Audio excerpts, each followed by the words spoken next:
अध्याय 56। थामली को झटका लगा और वह जाग गई। उसने देखा कि एक दृश्य लगातार उसकी आंखों के सामने घूम रहा था। उसकी नाक घास और हवा की गंध सूंघ सकती थी। थामली ने खुद से सोचा, आज उसकी दृष्टि और गंध की भावना ठीक हो गई है। लेकिन क्या यह हो सकता है कि फू सिन्ह ने उसे प्रताड़ित करने का कोई तरीका सोचा हो? उसकी आंखों के सामने यह भ्रम बिल्कुल बाहरी दुनिया जैसा था, इतना मुक्त और जीवंत कि वह खुद को इसके लिए उत्सुक होने से रोक नहीं पा रही थी।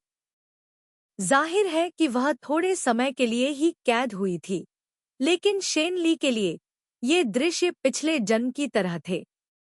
उसने अपनी उंगलियां हिलाईं, बाहर पहुंचना चाहती थी, अपनी उंगलियों से गुजरने वाली हवा के एहसास को याद करना चाहती थी। उसके आस-पास का चलता फिरता दृश्य अचानक रुक गया। शेन ली ने देखा कि वह इस समय एक घने जंगल में थी। एक चेहरा जो खुशी को दबा रहा था, उसकी नजर में आया मो फैंग। तो यह कोई भ्रम नहीं था, यह मैकफोंग ही था जिसने उसे बचाया था। क्यों? दानव क्षेत्र को धोखा देने के बाद क्या उसने फिर से फू सिन्ह को धोखा दिया?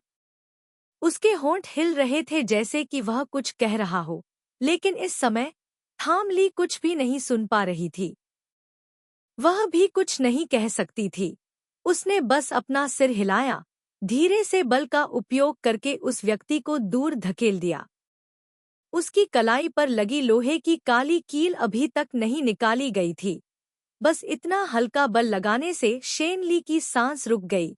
आज उसे कोई दर्द महसूस नहीं हुआ, लेकिन उसका शरीर अभी भी ऐंठ रहा था।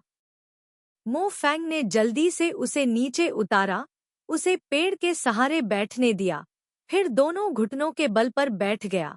चुपचाप उसके सामने अपना सिर झुकाया, मानो अपना अपराध स्वीकार कर रहा हो, लेकिन साथ ही माफी भी मांग रहा हो। शेन ली ने अपनी आंखें बंद कर लीं, जैसे उसने कुछ देखा ही न हो। आज अगर शेन ली बोल भी पाती, तो भी वह इसी तरह प्रतिक्रिया करती, क्योंकि मो फैंग के सामने उसके पास कहने के लिए कुछ नहीं बचा था। दानव दुनिया के जनरलों, ताबूतों में रखी लाशों के साथ साथ उसके कवच और तलवारों ने उसके और उसके बीच एक स्पष्ट युद्ध रेखा खींच दी थी। थामली के दिल में वह व्यक्ति जिसने उसके साथ लड़ाई की, वह भाई जो उसके साथ जिया और मरा, उसने उसे अपने हाथों से मार डाला। यही वह परिणाम था जो वह चाहता था। शेन ली उसकी पसंद का सम्मान करेगा। उसके सामने घुटने टेकने वाला वह दुश्मन था जिसने दानव कबीले के इलाके पर आक्रमण किया था, दानव कबीले के लोगों को मार डाला था और दानव कबीले के सेनापतियों को मार डाला था। अगर उसके हाथ में भाला होता, तो वह उससे मौत तक लड़ती। मो फैंग लंबे समय तक घुटनों के बल बैठा रहा। शुरू में उसने शेन ली के पुकारने से पहले खड़े न होने का इरादा किया था, लेकिन जमीन थोड़ी हिली, जिससे मो फैंग की अभिव्यक्ति गंभीर हो गई। वह अपने दिल में जानता था कि वह अब और देरी नहीं कर सकता। अगर वह अभी नहीं गया, तो उसे डर था कि उसके लिए शेन ली को भागने में मदद करना मुश्किल हो जाएगा। उसने तुरंत ही कठोर शब्दों में कहा, महाराज, मुझे क्षमा करें। वह खड़ा हो गया और शेन ली को गले लगा लिया और आगे चलना जारी रखा। वह चारों ओर घूम गया, अपने सिर को घुमाए बिना। वह एक और दिशा में चला गया। सूरज की रोशनी ने समुद्र को पार कर लिया और चुपचाप शेन ली के चेहरे पर गिर गया। वह अच्छी तरह से सोती थी। रेत पर धीरे धीरे सरसराहट की आवाज थी। चट्टान के चारों ओर एक आकृति की चक्कर लगाई जाती थी। उसने जो छाया डाली, वह सूर्य की रोशनी से लंबी खिंच गई, जो शेन ली के चेहरे से होकर गुजरी।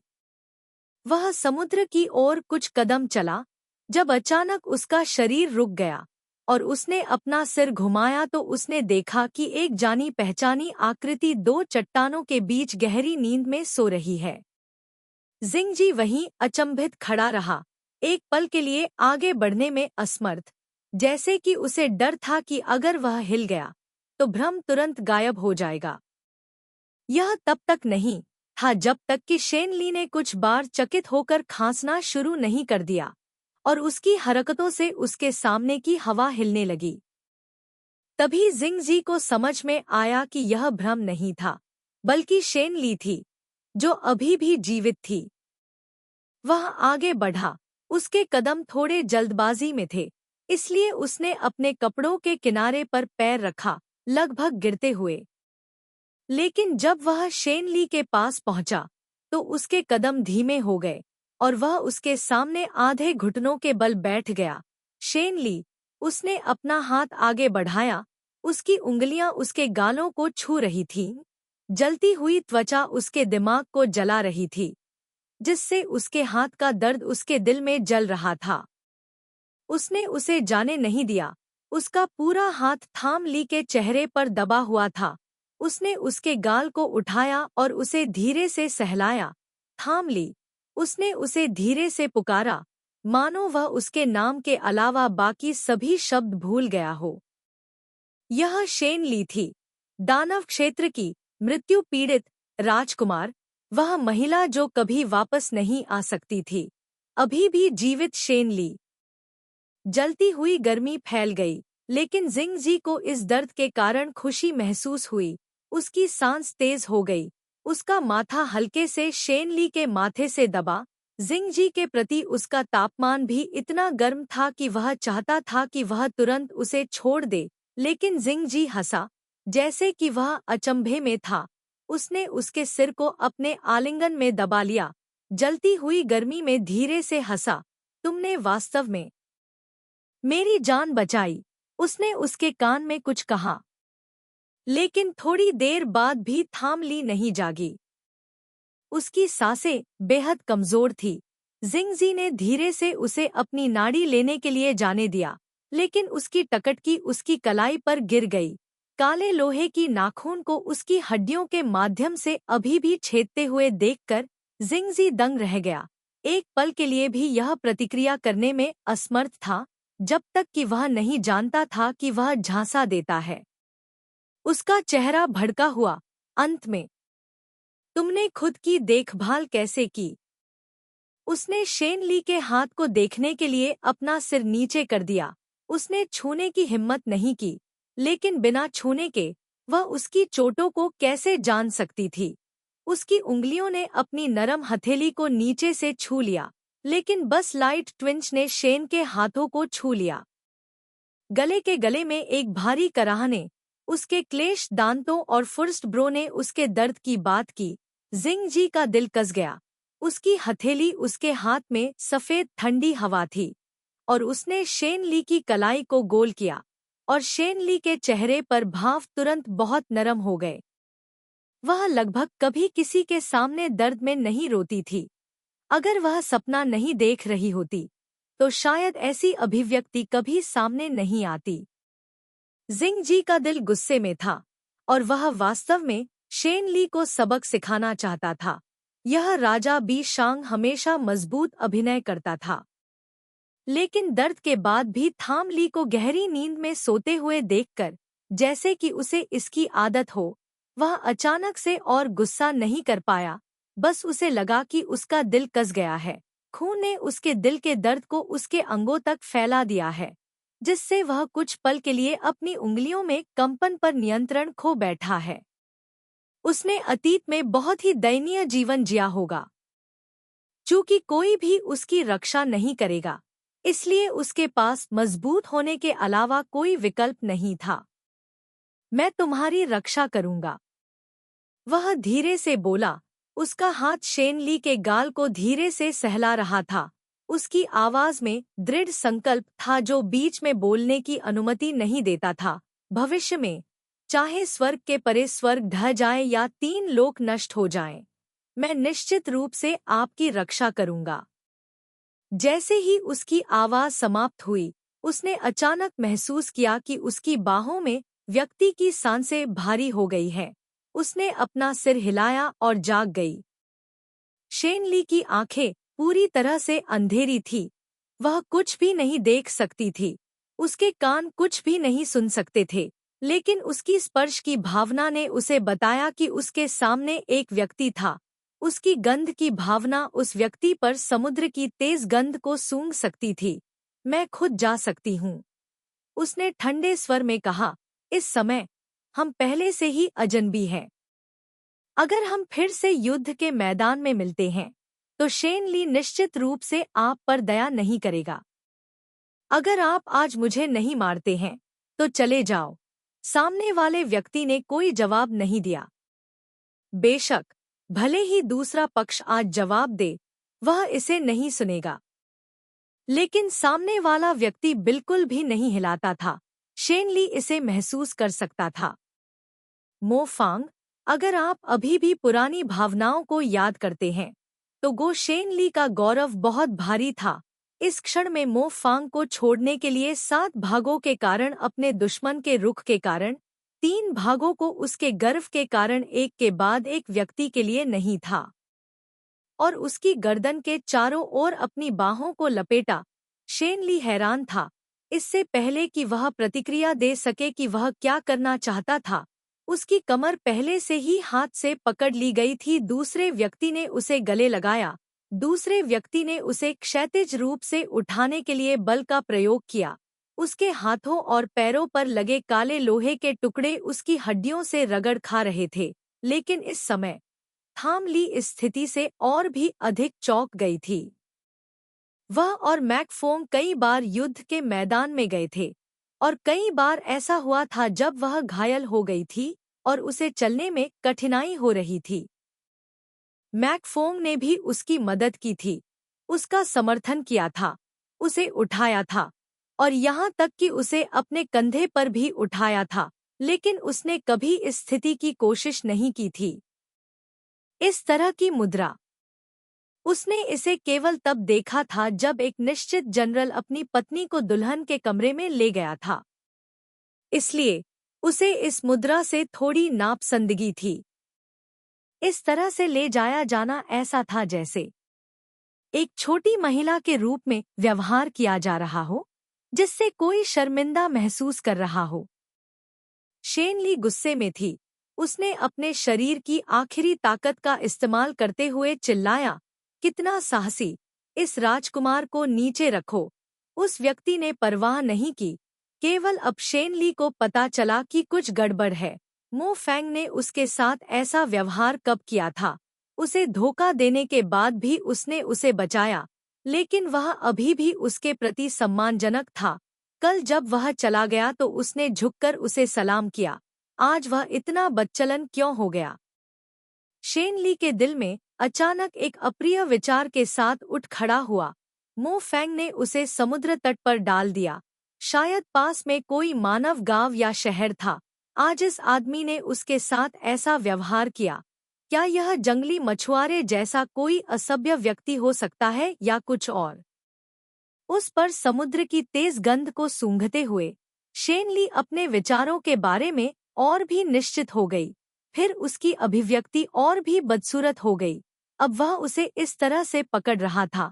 क्या यह जनरल की तरह अपनी पत्नी को पकड़कर कुछ ऐसा करने के लिए हो सकता है जो उसे नहीं करना चाहिए? जितना अधिक शेन ली ने इसके बारे में सोचा, वह उतनी ही चिंतित हो गई। तुरंत अपनी पूरी ताकत का उपयोग करके अपनी कोहनी उठाई और मछुआरे के गले पर मारा। रुकी हुई थाम ली ने उसके आलिंगन से बचने की कोशिश की, लेकिन इससे पहले कि वह बच पाती, उसके अंगों में दर्द ने उसके पूरे शरीर को ऐंठने पर मजबूर कर दिया। उसने सहने की कोशिश की, लेकिन उसका शरीर बहुत पहले ही सहन करने की क्षमता से बाहर हो चुका था। वह कांपती रही। अचानक उसे अपनी स्थिति बदलती हुई महसूस हुई। उस व्यक्ति ने बैठने के लिए जगह ढूंढी, उसे अपनी गोद में बिठाया, फिर एक हाथ से उसकी कमर को सहलाया, दूसरे हाथ से उसकी पीठ थपथपाई। ऐसा लगा जैसे वह उसे तरस से सांत्वना दे रहा हो, लेकिन साथ ही जैसे वह उससे कह रहा हो, कोई बात नहीं, मैं तुम्हें चोट नहीं पहुंचाऊंगा, मैं तुम्हारी रक्षा करूंगा।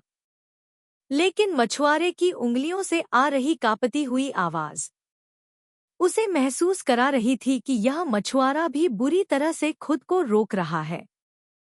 अध्याय 57। शेन ली को लगातार 3 दिनों तक अपनी दृष्टि वापस नहीं मिली थी।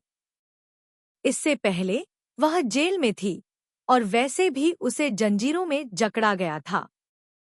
वह देख सकती थी या सुन सकती थी, यह महत्वपूर्ण नहीं था, लेकिन अब जब वह बाहर थी, एक अपरिचित जगह पर, उसे अपने आसपास के माहौल को जल्दी से समझना था। यह जगह कहाँ थी? क्या यह सुरक्षित थी? यह दानव क्षेत्र से कितनी दूर थी? यह उस जगह से कितनी दूर थी जहां से वह भागकर आई थी? सबसे महत्वपूर्ण बात, वह जानना चाहती थी कि उसे बचाने वाला व्यक्ति कौन था। अभी उसके पास कोई जादुई शक्ति नहीं थी और वह दूसरे पक्ष की पृष्ठभूमि की जांच नहीं कर सकती थी। वह केवल अपनी 5 इंद्रियों का उपयोग कर सकती थी, जो कभी-कभी कुछ अव्यवस्थित और अस्पष्ट जानकारी प्राप्त करने के लिए काम आती थी। उदाहरण के लिए, दूसरा पक्ष एक पुरुष था, शायद एक मछुआरा। उसे बात करना पसंद नहीं था। भले ही उसने अपनी सुनने की शक्ति वापस पा ली हो, लेकिन उसने पिछले 3 दिनों में उसे कुछ भी कहते नहीं सुना था। लेकिन वर्तमान भावना के साथ, इस व्यक्ति को हानिरहित होना चाहिए, लेकिन इस व्यक्ति की ओर वह कभी भी मुलाकात नहीं हुई थी। शेन ली का दिल अभी भी कुछ हद तक सावधान था। इसके अलावा, शेन ली को सबसे ज्यादा समझ में नहीं आया कि वह उसे पैसे के लिए नहीं बचा लेता है और न ही सौंदर्य के बिना स्थानांतरित करने के लिए। इस समय वह सिर्फ एक अपंग थी। वह केवल बिस्तर पर किसी को उसकी सेवा करने के लिए इंतजार कर रही थी। इसने उसे बेहद उदास महसूस कराया, यहाँ तक कि उसके दिल में यह सोचकर कि वह निश्चित रूप से इस मछुआरे को मार देगी, वह शाम को किसी को भी नहीं बता सकती थी। जैसे कि मैं बहुत हल्का था। अनजाने में म्यूट किया गया। मूल रूप से किसी को भी जवाब देने का इरादा नहीं है, लेकिन सरसराहट की आवाज दूसरी तरफ फर्नीचर में खोजबीन अचानक बंद हो गई। एक कर्कश पुरुष आवाज ने कहा, दोपहर। यह आवाज बेहद अपरिचित थी। शेन ली एक पल के लिए स्तब्ध रह गई। बस आज उसे यह सुनने का मौका मिला। उसने पूछना जारी रखा, यह कहाँ है? समुद्र तट। वह रुका, फिर बोला, पूर्वी समुद्र तट। मो फैंग उसे पहले ही पूर्वी समुद्र तट पर ले आया था।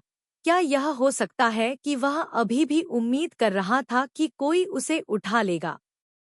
दानव कबीले की आचरण शैली मो फैंग और उसके लिए बहुत स्पष्ट थी। एक बार कुछ पुष्टि हो जाने के बाद, वे अब किसी भी अवास्तविक भ्रम को दूर नहीं करेंगे। वह इतने लंबे समय से लापता थी। दानव राजा निश्चित रूप से सोचेंगे कि वह मर चुकी है।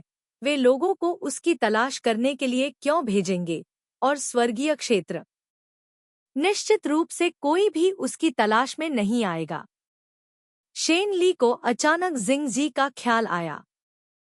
हालांकि जिंगजी से मिलने के बाद ऐसा लगा कि हर बार जब वह लड़ती थी, तो जिंगजी ने ही उसकी जान बचाई थी, लेकिन इस बार शेन ली के मुंह के पास एक चम्मच दलिया रखा गया था। स्वाद बहुत सुगंधित था। शेन ली को बहुत भूख लगी थी। उसने महसूस किया कि हालांकि यह दलिया जिंगजी के पकाए हुए दलिया जितना स्वादिष्ट नहीं था, लेकिन एक नश्वर के लिए इस तरह खाना बना पाना काफी अच्छा था। उसने अपनी उंगली हिलाई और कहा, मुझे खुद ही करने दो। लेकिन जैसे ही वह खड़ी होना चाहती थी, उसके कंधे हल्के से हिले। उसका शरीर ऐंठ गया। उसके अंग चट्टानों की तरह उसे बिस्तर पर वापस खींच रहे थे, जिससे वह हिलने में असमर्थ हो गई।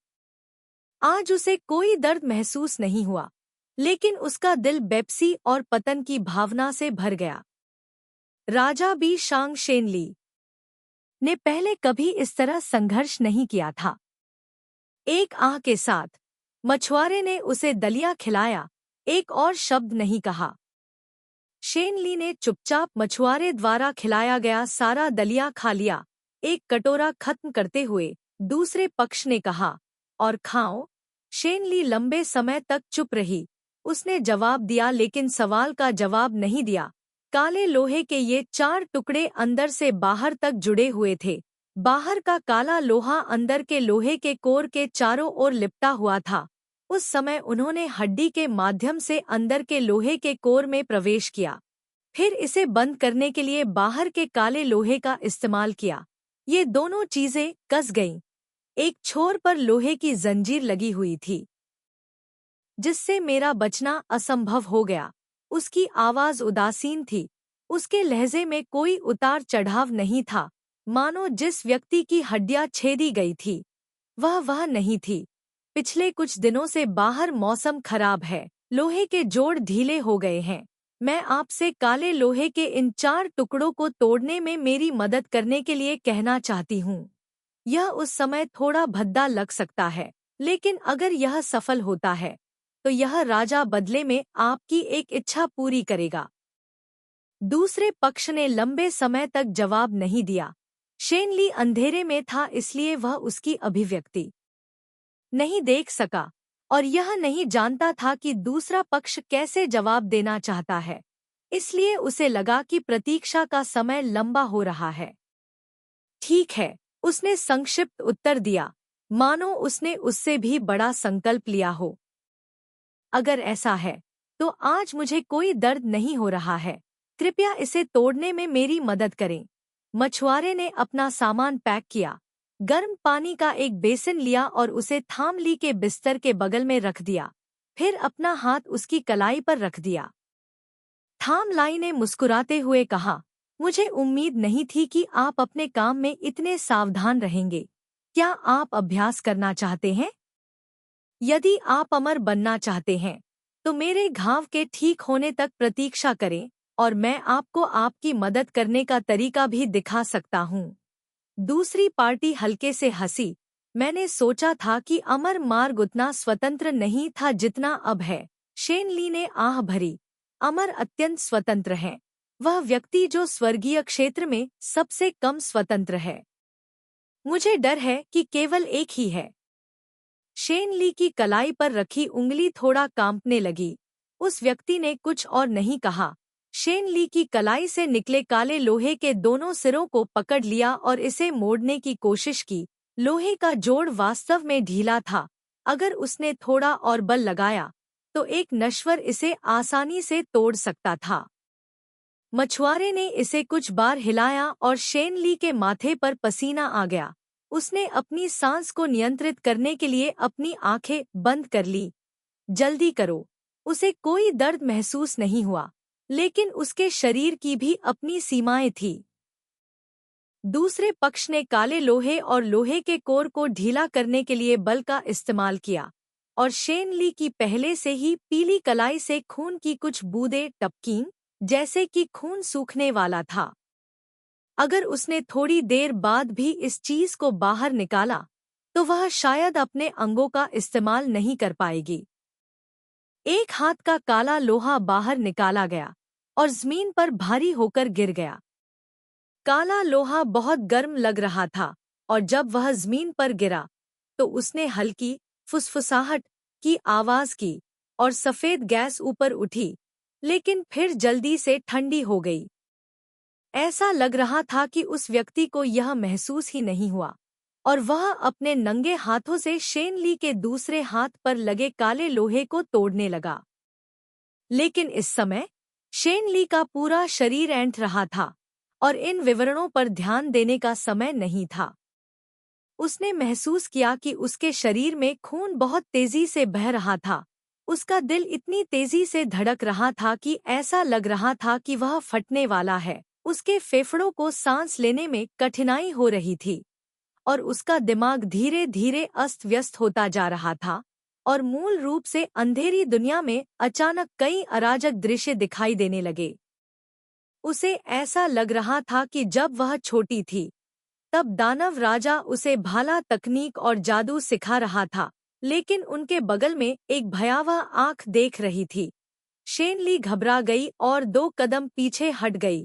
उत्साह से मुड़कर भाग जाना चाहती थी, लेकिन जैसे ही उसने अपना सिर घुमाया उसने देखा कि मो फैंग उसके पीछे खड़ा था। उसकी ठंडी आंखें उसे देख रही थी। मो फैंग के पीछे एक बेजान आंख तैर रही थी, जो मो फैंग की तरह ही उसे ठंडी निगाहों से देख रही थी। फिर न जाने कब यह शुरू हुआ, मो फैंग की आंखें धीरे धीरे पहले से अलग हो गईं, लेकिन उन आंखों की रोशनी धीरे धीरे ठंडी होती गई। शेन ली चौंक गई और दूसरी दिशा में भागने के लिए मुड़ गई। आगे की सड़क अंतहीन लग रही थी, केवल असीम अंधकार था। उसके पीछे अजीब हंसी की एक श्रृंखला लगातार आ रही थी, मानो उसे किसी निराशाजनक स्थिति में धकेलना चाहती हो। शेन ली इतनी तेजी से भागी कि वह सांस नहीं ले पा रही थी, इसलिए वह रुक गई और अपना हाथ हिलाया। चांदी के भाले को पकड़ने के लिए उस व्यक्ति से लड़ना चाहती थी जो आ रहा था, लेकिन उसने केवल एक केंग ध्वनि सुनी। 2 टूटे हुए भाले के टुकड़े उसके सामने गिरे। शेन ली दंग रह गई। उसके पीछे की हंसी करीब आ रही थी। शेन ली ने अपने दांत पीस लिए, अपना सिर घुमाया यह देखने के लिए कि यह कौन सी बुरी आत्मा थी। लेकिन हंसी अचानक बंद हो गई। आसपास की हवा शांत हो गई। ऐसा लगा जैसे एक पल में कुछ भी नहीं बचा था। लेकिन उसकी आंखों के सामने एक संकरी दरार थी। अंदर एक हल्की हवा बह रही थी। शेन ली ने धीरे से अपना सिर उठाया और देखा। उसने पाया कि यह खुथियन रसातल का प्रवेश द्वार था, ठीक उसी तरह जैसे रात को वह अकेली खुथियन रसातल में गई थी और इसे देखा था। कोई गंदी हवा नहीं निकल रही थी, केवल एक संकरी दरार थी। अचानक दरार से एक आंख उड़ गई। उसकी ठंडी निगाह शेन ली को देख रही थी, जिससे वह सदमे में आ गई। मुझे एक भगवान की बलि देनी है, उसने धीमी आवाज में कहा। मुझे एक भगवान की बलि देनी है। मुझे अपना बलिदान देना होगा। आवाज तेज और तेज होती गई, जिससे थाम लाई का दिल बेचैन हो गया। चुप रहो, उसने असहजता से 2 शब्द कहे, लेकिन खुथियन की खाई से काली धुंध उड़ती हुई दिखाई दी। धुंध के कारण थाम ली को पीछे हटना पड़ा। आवाज तेज हो गई। थाम ली ने जोर से चिल्लाया, चुप रहो। उसकी आंखें लाल थीं। उसका पूरा शरीर जल रहा था, मानो वह सब कुछ जलाकर राख कर देना चाहती हो। थम ली। दूसरी दिशा से एक ठंडी और कोमल आवाज आई। उसकी रक्त लाल आंखें उस दिशा में देख रही थी। यह अभी भी अंगूर की जाली के नीचे छोटा सा आंगन था।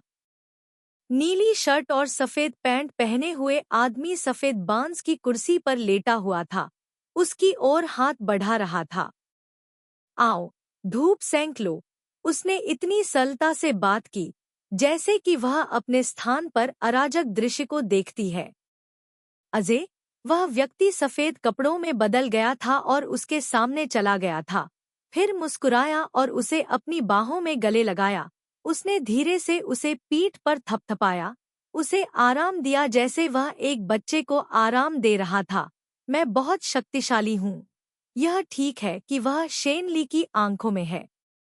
वह मुक्त नहीं हो सकती है और इस सब को अनदेखा कर सकती है। शरीर हन ची को उसे गले लगाने देता है, जैसे कि इस अंधेरे स्थान में अपने शरीर के साथ विलय करना चाहता है। अचानक अपनी आंखें खोलना। सूरज की रोशनी थोड़ी चकाचौंध थी। थैम लाई ने देखा कि एक व्यक्ति को टेबल के बगल में कुर्सी पर बैठा हुआ, एक हाथ से उसके सिर पर सोते हुए, उसके बड़े सफेद रंग के साथ एक हरे रंग के बालों को छेड़ते हुए। वह अनजाने में सुंदर था। क्या कोई मछुआरा है? इतनी आश्चर्यजनक रूप से सुंदर। थम लिस का दिल थोड़ा चला गया। एक पल के लिए उसे पता नहीं था कि उसे क्या अभिव्यक्ति है, लेकिन एक लंबे समय तक स्तब्ध रहने के बाद उसने गुप्त रूप से अपने होठों के कोने को उठाया और हंसते हुए सभी को बाहर ले जाया गया। घाव को सफेद कपड़े से बांध दिया गया था। यह मानव दुनिया से एक सामग्री नहीं थी। ऐसा लगता था कि यह कपड़ा उसके शरीर से फाड़ दिया गया था। चारों अंगों पर लगे घाव ठंडे लग रहे थे। उसने पहले ही उनका इलाज कर दिया था। थामली ने अपना सिर घुमाया और अपनी आंखें बंद कर ली। अब हान ची की ओर नहीं देखा। वह कैसे नहीं जान सकती थी कि हान ची क्या सोच रहा था। उसे यकीन था कि थामली को पता चलने के बाद कि वह उसकी देखभाल कर रहा है, वह तुरंत जाने के लिए कहेगी। उस दिन की तरह ही दृढ़ निश्चयी होकर उसने उसका हाथ झटक दिया। वे दोनों एक दूसरे की जिम्मेदारियों को जानते थे और अंदाजा लगा सकते थे कि दूसरा क्या चुनेगा। लेकिन हान ची ने कभी नहीं सोचा था कि राजा बी थोंग थामली एक हृदयहीन व्यक्ति नहीं था। वह कमजोर भी होगी और खुद को गर्मजोशी में डुबोना भी चाहती थी। थामली ने अपनी आंखें नहीं खोलीं, यह दिखावा करते हुए कि उसने इस समय हान ची को कभी नहीं देखा था, यह दिखावा करते हुए कि उसका अभी का सपना अभी भी जारी था, यह दिखावा करते हुए कि स्वर्ग दयालु था, उसे उसकी जिम्मेदारियों को छोड़ देने के लिए माफ कर रहा था, यह सब अनदेखा कर रहा था। घाव भरने से पहले क्या राजा बी थोंग अब राजा बी थोंग नहीं रह सकता था? वह बस एक थामली बनना चाहती थी, जिसे एक शांत, कर्कश आवाज वाला मछुआरा रेत पर से उठाकर घर ले आए और फिर इस नश्वर संसार में शांति से रहे। अध्याय 58। शेनली ने बाहर पानी उबाल रहे हान जी के धीमे कदमों की आवाज सुनी, यह अनुमान लगाते हुए कि वह लगभग पानी उबालने का काम पूरा कर चुका है। शेनली ने खुद से कहा, मैं आज यह देख सकता हूँ। मुझे उम्मीद नहीं थी कि तुम्हारे जैसे मछुआरे के पास इतना अच्छी तरह से सजाया हुआ घर होगा। सफेद लबादा दरवाजे से गुजरा, आकृति तुरंत एक तरफ छिप गई। शेनली ने खनकती हुई आवाजें सुनी। शायद बाहर मौजूद व्यक्ति ने घबराहट में पानी के बेसिन को गिरा दिया था। इस समय वह बहुत उलझन में था। शेनली ने बाहर कुछ देर तक इंतजार किया लेकिन कोई आवाज नहीं आई। लेकिन वह कल्पना कर सकती थी कि हान जी भौहें सिकोड़ रहा था और अपना सिर हिला रहा था, कड़वाहट से मुस्कुरा रहा था। इसने वास्तव में लोगों को बेहद खुश कर दिया। शेनली ने अपना सिर अंदर की ओर झुकाया, उसके होठों के कोने मुड़े हुए थे। इससे पहले कि वह पर्याप्त खुश होती, वहां से कदमों की आवाज आती। उसने देखने के लिए अपना सिर घुमाया, लेकिन एक गहरे रंग का युवक देखा जो मोटे कपड़े पहने हुए था, वास्तव में बिल्कुल एक मछुआरे की तरह जो पूरे साल समुद्र में मछली पकड़ता है। शेनली ने पलकें झपकाईं, उसे अपनी हमेशा की तरह कर्कश आवाज में यह कहते हुए सुना, क्या तुम्हारी आंखें ठीक हो गई हैं? थामली ने उसे ऊपर से नीचे तक देखा। मेरी ये पांचों इंद्रियां कभी अच्छी होती हैं और कभी बुरी। आज मेरी स्वाद, गंध और स्पर्श की सभी इंद्रियां खराब हैं, लेकिन मैं बोल सकता हूँ, सुन सकता हूँ और देख सकता हूँ। इसे एक भाग्यशाली दिन मानिए। युवक ने थोड़ा सा मुंह बनाया। ऐसा क्यों? उन्होंने कहा, हमें विशिष्ट कारण के बारे में बहुत स्पष्टता नहीं है। खैर, अब कोई और रास्ता नहीं है, चलो इसे अभी यहीं छोड़ देते हैं। थामली ने उनकी आंखों में देखा और कहा, मेरे अंगों से काला लोहा हटाने में मेरी मदद करने के लिए युवा मास्टर, आपका धन्यवाद। मैंने आपको बहुत परेशान किया है। थामली को मुझे परेशान नहीं करना चाहिए था, लेकिन अब मैं अभी भी नहीं चल सकता। मुझे डर है कि मुझे अभी भी कुछ दिनों तक आपकी देखभाल की जरूरत पड़ेगी। उसने धीरे से कहा और बैठ गया। चाय का कप उठाया और पीने के लिए तैयार हो गया, लेकिन ऐसा लग रहा था कि उसे अभी इतना शांत नहीं रहना चाहिए। उसका हाथ जो चाय के कप के लिए बढ़ रहा था रुक गया। एक पल सोचने के बाद उसने अपना गला साफ किया और कहा, मुझे हर दिन समुद्र में मछली पकड़ने जाना पड़ता है। युवती गंभीर रूप से घायल हो गई थी। पिछले कुछ दिनों में मैं युवती की देखभाल करने में काफी देर कर चुका हूँ। अगले कुछ दिन मैं और देर नहीं कर सकता। थामली ने अपने होठों के कोने को थोड़ा सा हिलाया। मैं तुम्हें भुगतान करूंगा। यह पैसे की बात नहीं है, बल्कि समय की बात है। तुमने मेरी जिंदगी में देरी कर दी है, शेनली का गला भर आया, यह सोचकर कि उसे अब उसके शब्दों पर ध्यान नहीं देना चाहिए, लेकिन अप्रत्याशित रूप से उसने जवाब देने के लिए चुप्पी का इस्तेमाल किया। लेकिन हान ची ने फिर भी बेशर्मी से कहा, ऐसा क्यों है? इससे पहले युवती पहले ही मेरी एक इच्छा से सहमत हो चुकी है, लेकिन सब कुछ अच्छा होने के लिए एक जोड़ा होना चाहिए। क्या आप मेरी एक और इच्छा से सहमत हैं? आप क्या चाहते हैं? अगर मैं अभी भी यह कहूँ, तो भी मुझे डर है कि तुम ऐसा नहीं कर पाओगे। अभी के लिए इसे यहीं रहने दो। यदि ऐसा है, तो मैं भी आपके घावों को भरने में पूरे दिल से आपकी मदद कर सकता हूँ। थाम ली ने अपना सिर झुकाया और उसे लंबे समय तक देखा, तो युवा मास्टर बहुत बातूनी व्यक्ति हैं। काला लोहा निकालने से पहले युवती ऐसी दिख रही थी जैसे अगर उसने एक भी शब्द और कहा तो वह मर जाएगी। इसलिए जाहिर है कि मेरी हिम्मत नहीं हुई कि मैं और कुछ कहूँ। और अब वह रुका, अंततः अपने हाथ में चाय का प्याला पीते हुए। प्याले का किनारा उसके होठों के मोड़ को ढक रहा था। क्या यह युवती को मेरी इच्छा से सहमत होने के लिए लुभाने के लिए नहीं है? अगर थाम ली सहमत नहीं भी होती, तो भी वह उसे बाहर नहीं निकालता। थाम ली यह बात अच्छी तरह समझती थी, लेकिन फिर भी उसने उसके झुके हुए चेहरे को देखा और कहा, ठीक है, मैं तुम्हारी दोनों इच्छाओं से सहमत हूँ। जब तक यह थाम लाई की क्षमता के भीतर है, वह निश्चित रूप से आपको इसे प्राप्त करने में मदद करेगा। उसने अपना चाय का प्याला नीचे रख दिया।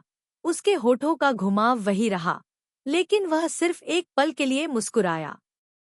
उसने अपना सिर थोड़ा सा उस दिशा में घुमाया जहां से थाम लाई न देख सके, अपने होठों को सिकोड़ा, अपनी मुस्कान बदली और कहा, मैंने मछली का दलिया बनाया है।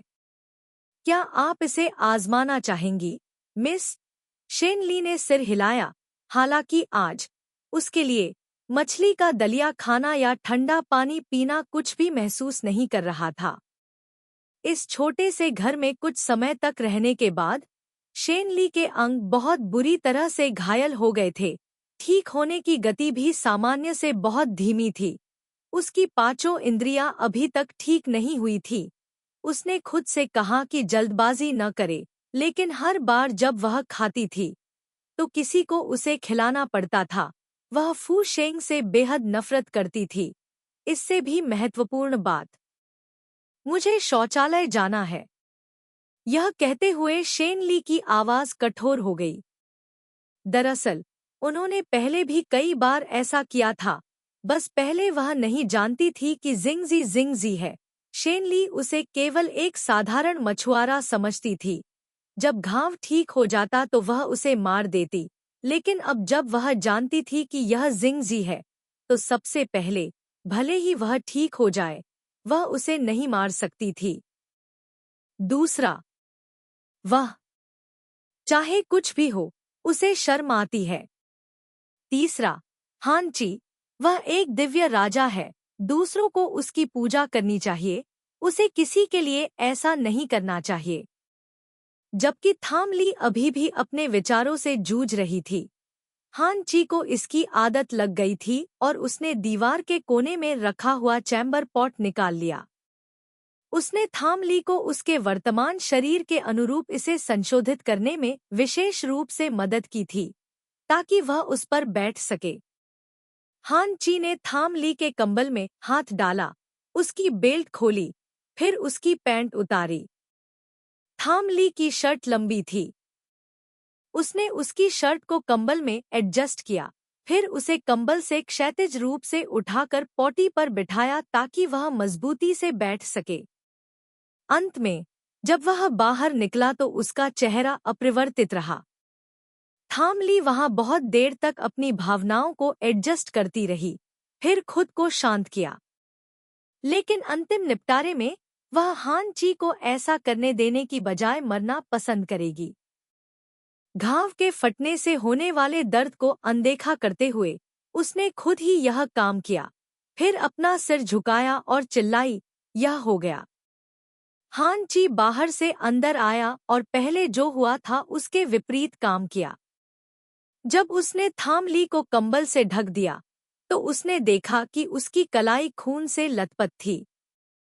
उसने थोड़ा भौहें सिकोड़ी, उसका मुंह हिला, लेकिन अंत में उसने कुछ नहीं कहा। हर बार खत्म करने के बाद थाम ली हमेशा थोड़ी देर के लिए शर्मिंदा महसूस करती थी। जिंगजी के उसे नीचे रखने के बाद वह आमतौर पर उसे कुछ जगह छोड़ देता था और खुद बाहर यार्ड में चला जाता था। वास्तव में उसने कुछ भी नहीं किया, बस कमरे में खाली घूरता रहा। कुछ समय बीतने के बाद शेनली मुश्किल से चल पा रही थी और उसका दिल थोड़ा बेचैन महसूस कर रहा था। वह दौड़ने में सक्षम होना चाहती थी। बस अब वह कुछ कदम चलने के बाद गिर जाती थी।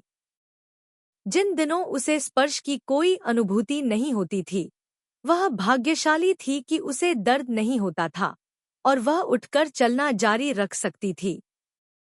लेकिन एक बार जब उसकी स्पर्श की अनुभूति ठीक हो जाती, तो अगर वह जमीन पर गिरती, भले ही वह जिस जगह गिरती थी वह अलग थी, उसके अंगों के जोड़ों में अभी भी दिल दहला देने वाला दर्द होता था।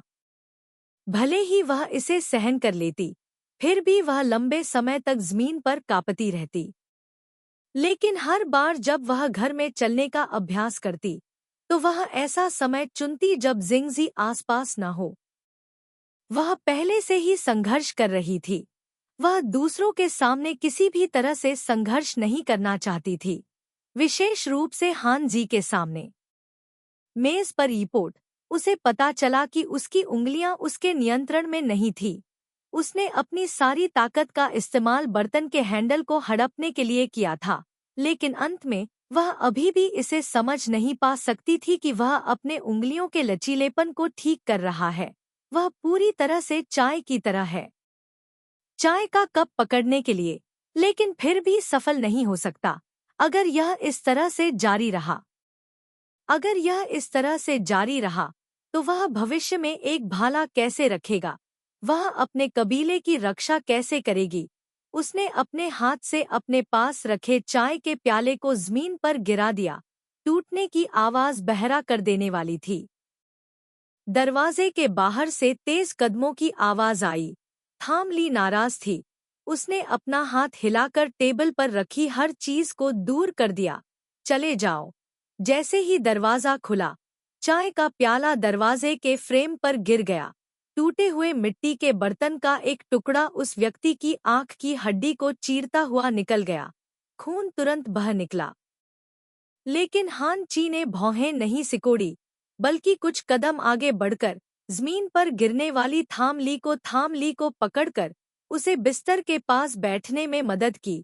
जब उसने अपना सिर नीचे किया, तो आंख की हड्डी पर लगा खून कुछ बूंदें थाम ली की बाह पर टपका। जब वह देख नहीं पाती थी, तो उसकी स्पर्श की भावना हमेशा थोड़ी अधिक संवेदनशील होती थी। जब वह घर में अन्य टूटे हुए सामान को साफ करने के लिए मुड़ा, तो थाम ली ने उसका हाथ वापस खींच लिया। हान ची ने अपना सिर उसकी ओर घुमाया। थाम ली के होठों के कोने फड़क उठे, लेकिन उसने फिर भी कुछ नहीं कहा, बस उसका हाथ और भी कस कर खींचा, छोड़ने से इनकार कर दिया। हान ची उसके सामने झुका, अपना सिर थोड़ा ऊपर उठाकर उसकी ओर देखा। क्या हुआ? थाम ली बहुत देर तक चुप रही। फिर उसने मुंह फेर लिया और अपना सिर थोड़ा झुकाते हुए कहा, मैंने तुम्हें दुख पहुंचाया। मुझे माफ कर दो। यह जानते हुए कि थाम ली आज उसे नहीं देख पाएगी, वह उसके सामने हल्के से मुस्कुराया। कोई बात नहीं।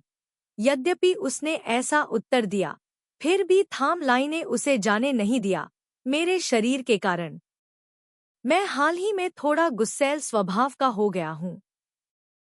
हाँ, दोनों के बीच फिर से खामोशी छा गई। पता नहीं कितनी देर बाद थाम ली ने एक हाथ छोड़ा, हान ची के चेहरे को छुआ और अपनी तर्जनी से उसके गाल पर थपकी दी। क्या तुम यहाँ घायल हो?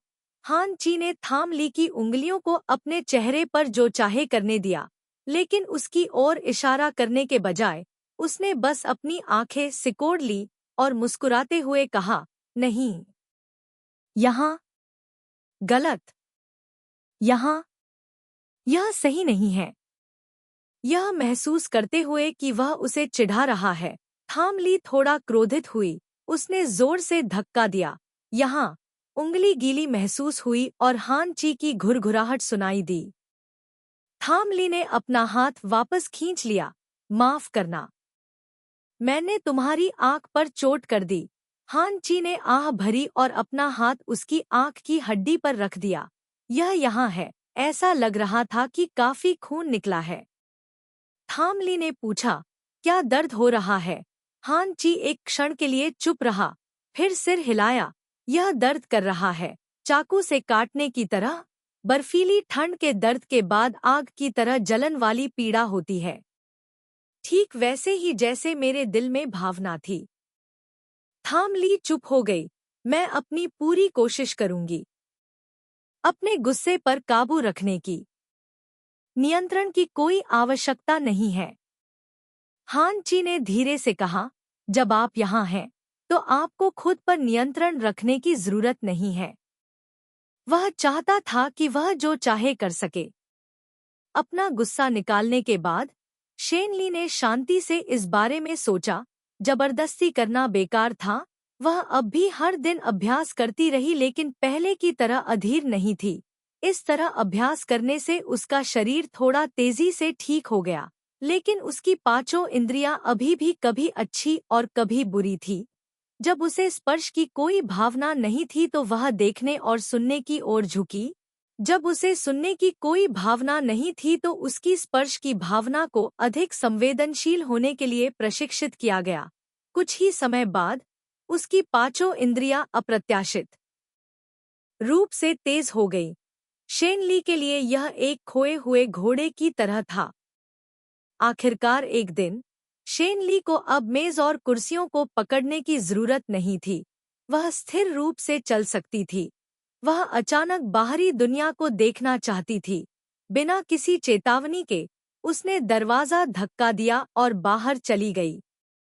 बस इस एक कदम से उसने हान जी को यार्ड में खड़े देखा।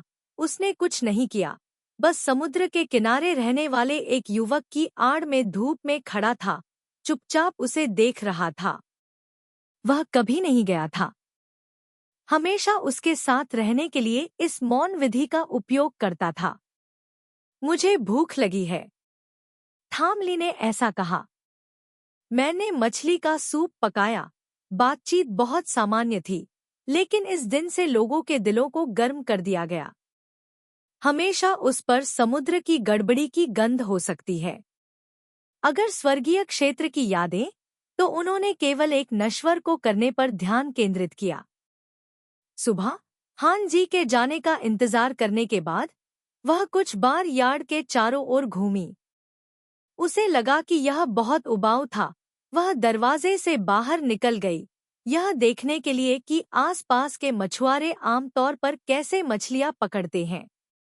अब वह तेज नहीं चल सकती थी, इसलिए जब वह निकटतम मछली पकड़ने वाले गांव में पहुंची, तो सुबह मछली पकड़ने गए सभी लोग वापस आ चुके थे। वे अपनी नावों से मछलियां उतार रहे थे। केवल हान जी अभी भी अपनी नाव पर खड़ा था, नाव को देख रहा था और अपने मंदिरों को रगड़ रहा था जैसे कि उसे सिरदर्द हो। शेनली भी थोड़ी उत्सुक थी। वह पुल पर चढ़ गई और उस जगह चली गई जहां हान जी ने अपनी नाव खड़ी की थी। क्या कोई मछली नहीं पकड़ी? जैसे ही उसने बोलना समाप्त किया, शेनली ने अपनी नाव पर रखी चीजों को देखा।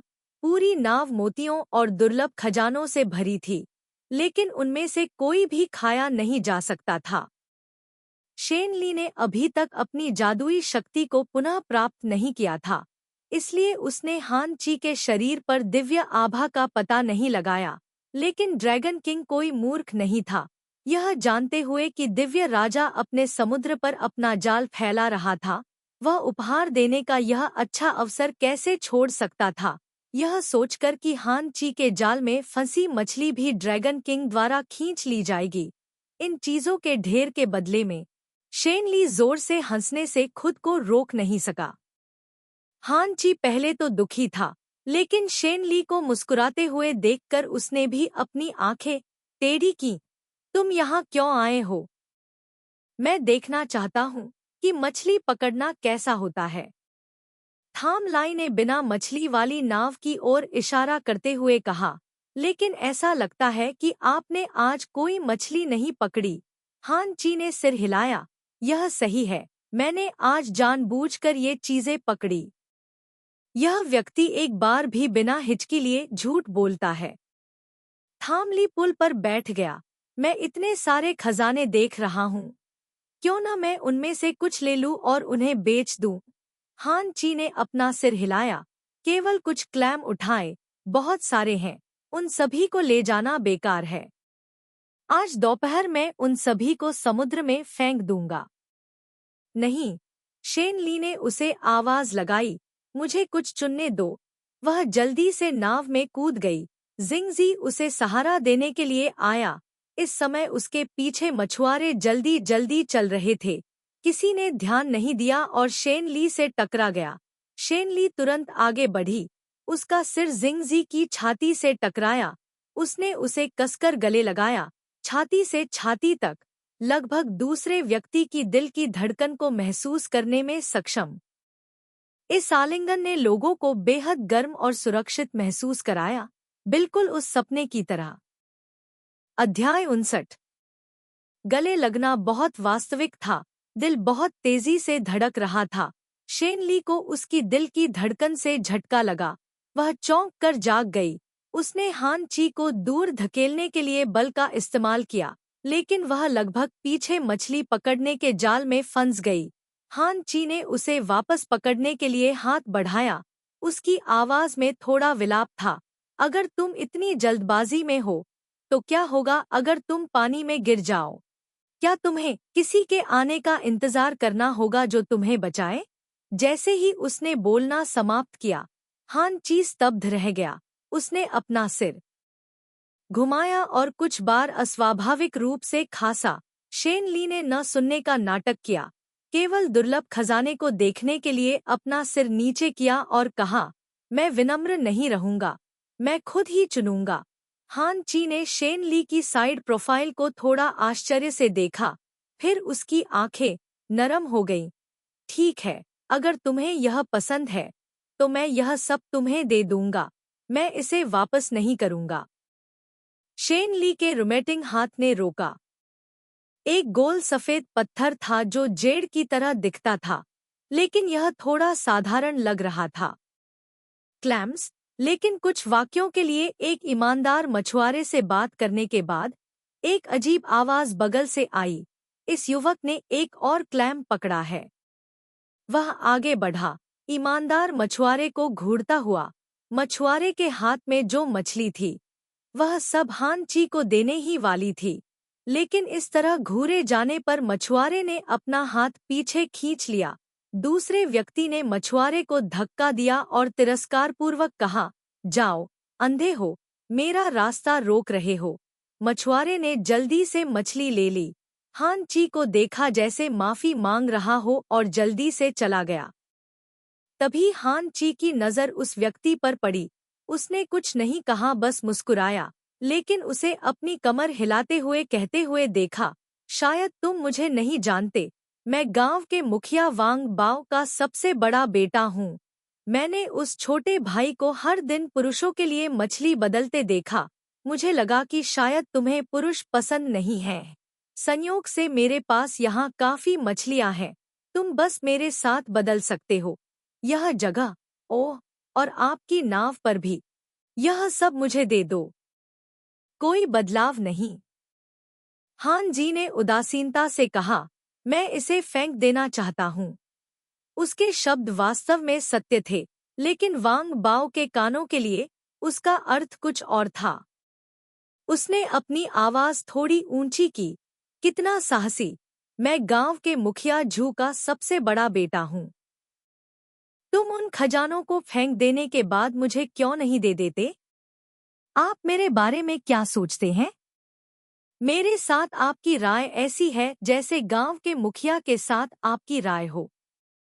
सावधान रहो, नहीं तो मैं इसे गिरा दूंगा अगर मैं इसे खा नहीं पाया। हान ची के पीछे खड़े थमल ने अपनी आंखें थोड़ी सिकोड़ ली। वह ऐसे लोगों से खुश नहीं थी जो दूसरों को इस तरह धमकाते हैं।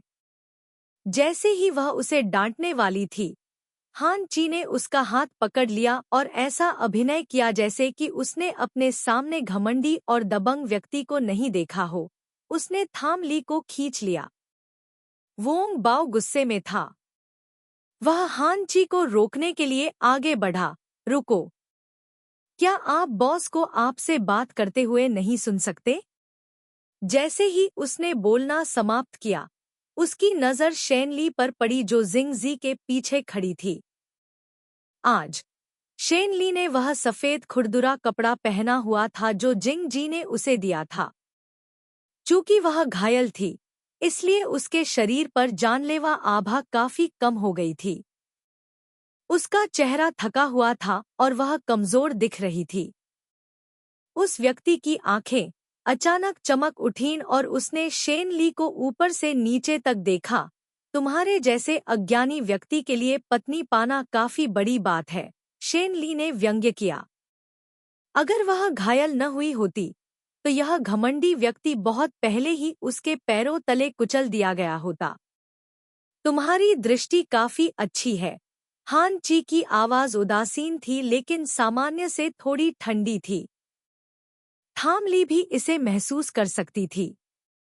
उसकी राय में हान ची एक देवता था जो कभी अपनी सच्ची भावनाओं को प्रकट नहीं करता था।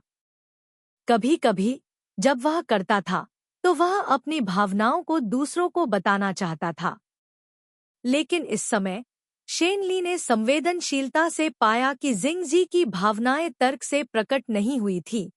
आपको अपनी आंखों का शुक्रिया अदा करना चाहिए। इससे पहले कि वह बोलना समाप्त करता, जिंगजी ने वांग बाओ के चेहरे पर मुक्का मारा, जिससे वह जमीन पर गिर गया। बिना किसी संघर्ष के उसने अपनी आंखें बंद कर ली और बेहोश हो गया। उसके चेहरे पर वह जगह जहां जिंगजी ने उसे मुक्का मारा था, बहुत सूज गई थी। हान ची ने उसकी तरफ देखने की भी जहमत नहीं उठाई और उसके चेहरे पर पैर रख दिया। उसके चेहरे पर कोई बदलाव नहीं था। थाम ली ने हान ची को हैरानी से देखा। वह तब तक चुपचाप देखता रहा जब तक हान ची ने भावशून्य होकर थाम ली का हाथ पकड़ लिया और घर लौट आया। तभी उसने कहा, क्या मुझे भी पीटा गया? तुम मुझे ऐसे क्यों देखते रहते हो? तभी थाम लाई ने पलक झपकाई और कहा, नहीं, यह सिर्फ। मुझे उम्मीद नहीं थी कि तुम ऐसा सीधा तरीका इस्तेमाल करोगे।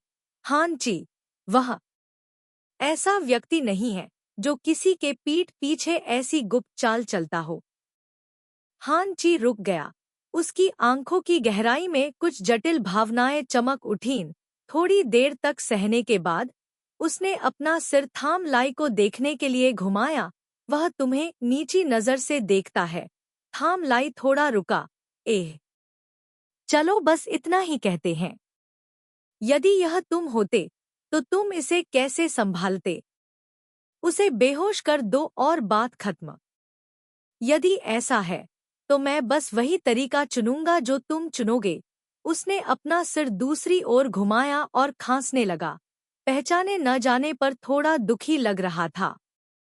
उसने धीमी आवाज में कहा, मुझे लगा कि तुम थोड़े खुश होगे। शेन ली ने उसके चेहरे को देखा, थोड़ा विचलित। जब उसे उसके शब्दों के पीछे का मतलब समझ में आया तो शेन ली का चेहरा लाल हो गया। क्या उसका मतलब था? क्या वह उसे खुश करने की कोशिश कर रहा था? खुश, खुश, उसने कहा। यह सचमुच मजेदार था। उसने चुपचाप अपनी आंखें नीचे करके जमीन की ओर देखा। उसकी ठंडी और दृढ़ निगाहें नरम पड़ गईं। उसके दिल में भावनाएं समुद्र की लहरों की तरह थी। एक के बाद एक लहरें एक दूसरे से टकरा रही थी, भीग रही थी। लेकिन थाम ली भी जानता था, शायद केवल तभी जब हान ची ने यह कोट पहना था, वह उसके साथ इतना अच्छा व्यवहार कर सकता था। वह उसे कोई संकोच न करने देना चाहता था, लेकिन क्या उसे थोड़ी देर के लिए निश्चिंत भी नहीं होना चाहिए था? रात में थामली अभी भी सोई नहीं थी। उसके कान अचानक हिलने लगे। हाल ही में उसकी सुनने की शक्ति बहुत तेज हो गई थी। उसकी सुनने की क्षमता पहले से थोड़ी अधिक सटीक थी। उसने किसी को यार्ड में प्रवेश करते हुए सुना। संभवतः 4 लोग थे। अतिरंजित कदमों से यह स्पष्ट हो गया कि जो व्यक्ति आया था उसने कभी मार्शल आर्ट का अभ्यास नहीं किया था। शेन ली बिस्तर पर लेट गया और सोता रहा, स्थान निर्धारित करने के लिए ध्वनि पर भरोसा करते हुए। रात में जिंगजी का आंगन असुरक्षित कैसे हो सकता है? निश्चित रूप से 4 लोग अभी तक घर में प्रवेश नहीं कर पाए थे जब अचानक उन्होंने कई घुरघुराने की आवाजें सुनी। ऐसा लगा जैसे 2 लोग नीचे गिर गए थे। अन्य 2 घबरा गए। उनकी सांसें अस्त व्यस्त थी। वे अलग हो गए और भाग गए। एक व्यक्ति जिंगजी के कमरे में भाग गया। शेनली केवल आहें भर सकती थी। दूसरा व्यक्ति उसकी ओर दौड़ा। दरवाजा खुला था। शेनली ने अपनी आंखें नहीं खोली। बस उसके शरीर पर खुशबू सूंघने से उसे अंदाजा हो गया कि यह व्यक्ति वही वांग बाओ है जिसने आज सुबह लोगों को धमकाया था। वह हाँफ रहा था। ऐसा लग रहा था कि वह बेहद डरा हुआ था। लेकिन थोड़ी देर हाँफने के बाद उसे शेनली बिस्तर पर दिखाई दिया। वह धीरे धीरे उसके पास पहुंचा। जब वह बिस्तर पर पहुंचा तो शेनली ने उसे गल्प की आवाज के साथ अपनी लार निगलते हुए सुना। घृणा महसूस करते हुए थामली ने अपनी आंखें खोलीं। उसकी बर्फीली आंखों में खिड़की के बाहर चांदनी की रोशनी झलक रही थी। जानलेवा आभा डराने वाली थी। वोंग बाओ उसकी आंखों से डर गया और पीछे हट गया। जब उसने प्रतिक्रिया की तो उसने तुरंत कहा, सुंदरता मत बुलाओ, सुंदरी मत बुलाओ। यह देखकर कि थामलाई ने सचमुच कुछ नहीं कहा, उसे थोड़ी राहत महसूस हुई। उसने फिर पूछा, तुम लोग अलग अलग कमरों में सोते हो? उसने समझने का नाटक किया। मैं गांव के मुखिया का सबसे बड़ा बेटा हूँ। मुझे नहीं पता कि मैं तुम्हारे मछुआरे पति से कितने गुना शक्तिशाली हूँ। तुम आज मेरे साथ क्यों नहीं आती, सुंदरी? तुम उसकी तुलना कैसे कर सकती हो? शेनली उठकर बैठ गया और अपनी धीमी आवाज में बोला, यह सिर्फ बादलों और कीचड़ के बीच का अंतर नहीं है। वांग बाओ दंग रह गया। शेनली को खाली नजरों से देखता रहा। उसे ठंडे स्वर में कहते हुए सुन रहा था, यह राजा 1000 साल तक जीवित रहा है। यह पहली बार है जब किसी ने उसे छेड़ा है। यह अनुभव भी बहुत दुर्लभ है। यह सिर्फ अफसोस की बात है कि तुम वाकई बहुत बदसूरत हो, जिसके कारण इस राजा को बिल्कुल भी दया नहीं आती। क्या 1000 साल? वांग बाओ स्तब्ध रह गया। शेनली ने उससे ज्यादा कुछ कहने की जहमत नहीं उठाई।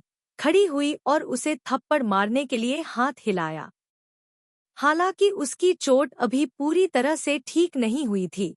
इस थप्पड़ ने उसकी ऊर्जा भी बचाई, लेकिन वांग बाओ अभी भी इसे सहन नहीं कर सका। सुबह उसे जिंगजी का मुक्का लगा था और उसका चेहरा अभी भी सूजा हुआ था। शेनली के इस थप्पड़ ने उसे दोनों तरफ सम्मिलित रूप से मारा था। वांग बाओ बुरी तरह चिल्लाया और पीछे हट गया।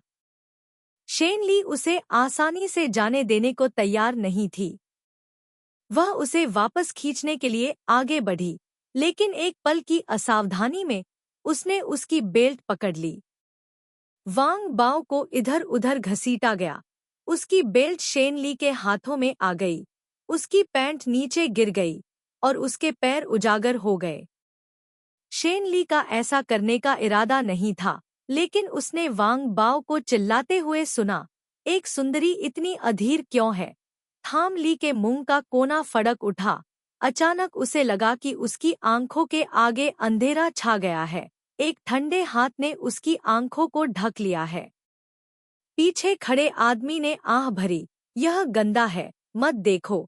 थामली ने अपनी ताकत ढीली कर दी और खुद को पीछे खड़े व्यक्ति पर झुकने दिया। जब उसने जाने दिया तो दरवाजा खुल गया, जिससे भागने वाले व्यक्ति का डर प्रकट हुआ। थामली ने अपना सिर हान ची की ओर देखा। इस तरह की परिस्थितियां, मैं उन्हें संभाल सकती हूँ। दूसरों को हस्तक्षेप करने की कोई जरूरत नहीं है।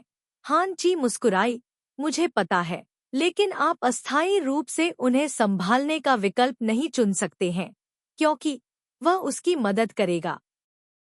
थामली ने अपना सिर नीचे कर लिया और कुछ नहीं बोली। दरअसल उसके शरीर ने पहले ही यह चुन लिया था। अगले दिन हमेशा की तरह हान ची मछली पकड़ने के लिए सुबह जल्दी उठ गई। थामली कंबल के नीचे सोई रही जब तक कि वह स्वाभाविक रूप से जाग नहीं गई, लेकिन जैसे ही उसने अपनी आंखें खोलीं, उसे एहसास हुआ कि कुछ गड़बड़ है। वह न तो देख सकती थी, न सुन सकती थी और न ही कुछ छू सकती थी। उसकी नाक में गंध की कोई भावना नहीं थी। वह बोलने के लिए अपना मुंह खोलना चाहती थी, लेकिन उसका गला कस गया था। वह जानती थी कि वह अब निश्चित रूप से बोल नहीं पाएगी। वह यह भी नहीं जान पा रही थी कि उसकी स्वाद की भावना अभी मौजूद है या नहीं। उसे ऐसा लग रहा था कि वह एक अंतहीन जगह में गिर रही है, जिसके अंदर कुछ भी नहीं है। शायद उसे अभी मारा जा रहा है। उसे नहीं पता था। थैमली ने अपनी भावनाओं को नियंत्रित किया, खुद को इस अंधेरे स्थान में तैरने दिया। वह घबराई नहीं। उसने बस यही सोचा कि आज के बाद वह ठीक हो जाएगी। लेकिन आज कितना समय था, क्या समय था, उसे नहीं पता। अगर हान ची अभी तक वापस आ गया है, तो उसे देखकर वह कैसी प्रतिक्रिया देगा, यह भी उसे नहीं पता।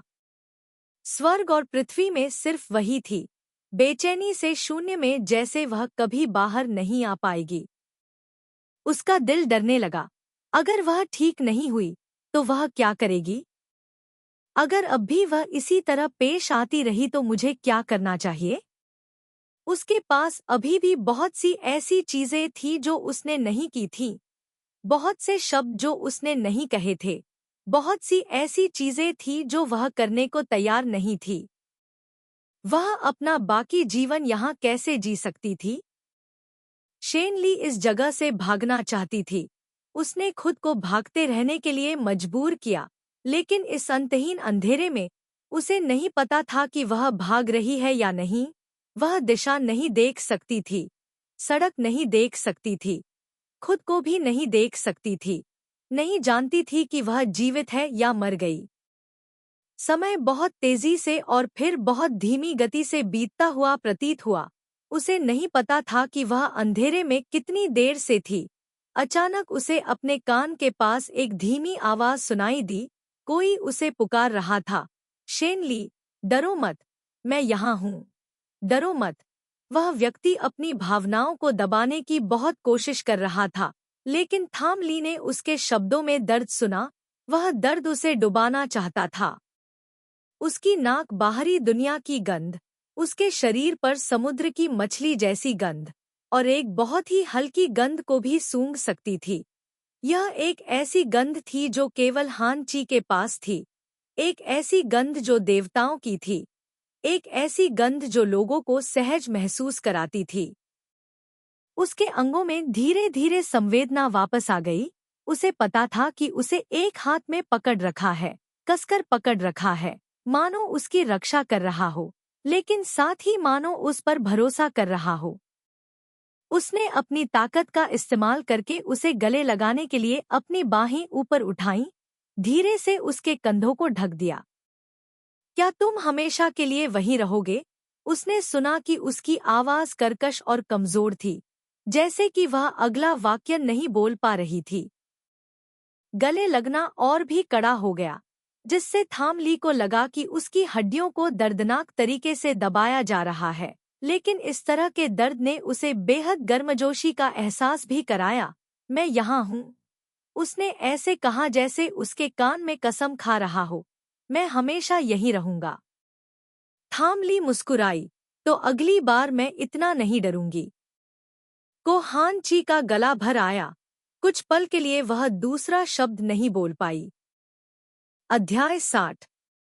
उस दिन के बाद हान ची के बाहर जाने से पहले वह हमेशा थाम ली को जगाता था ताकि यह पुष्टि कर सके कि क्या वह आज चीजों को महसूस कर सकती है।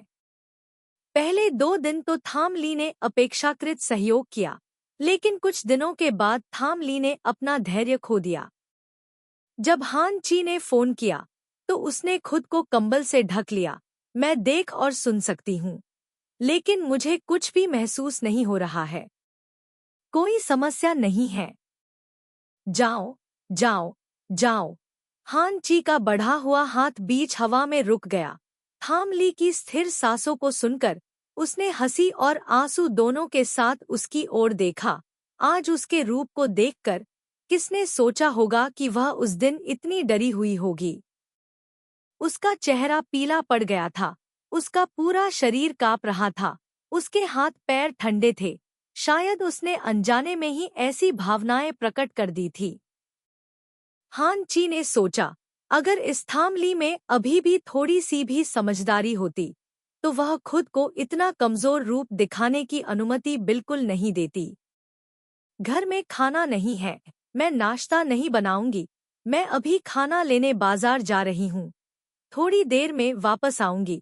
अगर तुम्हें भूख लगी हो तो थोड़ा पानी पीकर अपनी भूख मिटा लेना। कंबल के नीचे उसने कुछ बार गुनगुनाया और जवाब दिया। हान ची ने अपना सिर हिलाया और बाहर चली गई। लेकिन हान ची के जाने के कुछ देर बाद थाम ली जाग गई, कंबल उठाया और बिस्तर पर लेट गई, बेसुध। उसे लगा कि उसने हान ची को जो भावनाएं दी थी वे अब वाकई बहुत ज्यादा थीं, इतनी ज्यादा कि वे लगभग उसके नियंत्रण से बाहर थी। अब वह सोच रही थी, इस बार के बाद वह अपनी सारी भावनाएं वापस ले लेगी, लेकिन क्या वह वाकई उन्हें वापस ले पाएगी?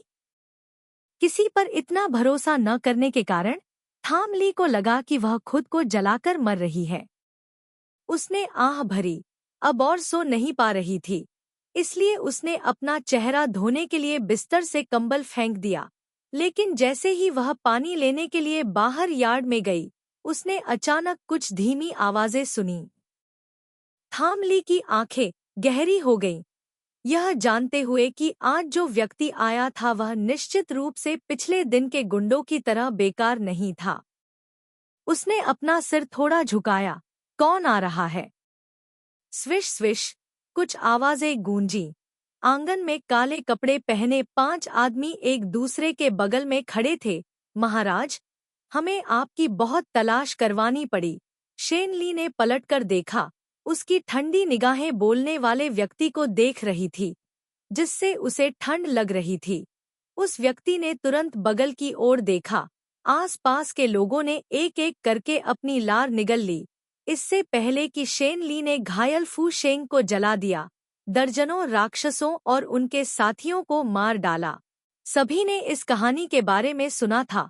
उन्होंने जेल में उसकी दुखद स्थिति भी देखी थी, लेकिन अब इस तरह से घायल कोई व्यक्ति चारों अंगों के साथ उनके सामने खड़ा था, जिससे लोग डर के मारे कुछ नहीं कर पाए। लोगों ने पल भर के लिए आगे आने की हिम्मत नहीं की। नेता ने अपने दांत पीसते हुए कहा, तुम किस बात से डरते हो? भगवान फू शेंग ने कहा कि उसने अभी अपनी जादुई शक्ति वापस नहीं पाई होगी। वह सिर्फ एक अपंग है। अगर तुम उसे अभी ढूंढ लेते हो लेकिन उसे पकड़ नहीं पाते, तो क्या तुम सब वापस जाना चाहते हो और दंडित होना चाहते हो? आखिरी वाक्य ने सभी के दिलों में डर भर दिया। उन्होंने एक दूसरे की तरफ देखा और कुछ करने ही वाले थे कि तभी उन्होंने थाम ली को ठहाके लगाते हुए सुना। क्या तुम्हारे गुरु ने तुम्हें कभी नहीं सिखाया कि अगर तुम्हें परिस्थिति का पता नहीं है तो तुम्हें जल्दबाजी में कोई कदम नहीं उठाना चाहिए? ये लोग पहले से ही डरे हुए थे और थाम ली की बात सुनकर वे और भी डर गए। नेता चिल्लाया, वह उन्हें डराने की कोशिश कर रही होगी। करो, वे जल्द या बाद में मरने वाले थे, इसलिए उन्होंने अपना मन बना लिया और एक मंत्र का जाप किया। उनकी उंगलियों से हवा की एक सफेद धारा निकली और धीरे धीरे उनके सामने घनीभूत हो गई। जब उन्होंने जाप करना बंद कर दिया तो हवा की सफेद धारा अचानक तीरों की एक घनी परत में बदल गई और शेनली की ओर बढ़ गई। शेनली जानती थी कि वह बच नहीं सकती, लेकिन एक पल में उसके सामने अचानक एक पर्दा खुल गया। सफेद लबादे आपस में टकराए और हवा का एक झोंका भेजा जो शेनली के चेहरे पर आ गया।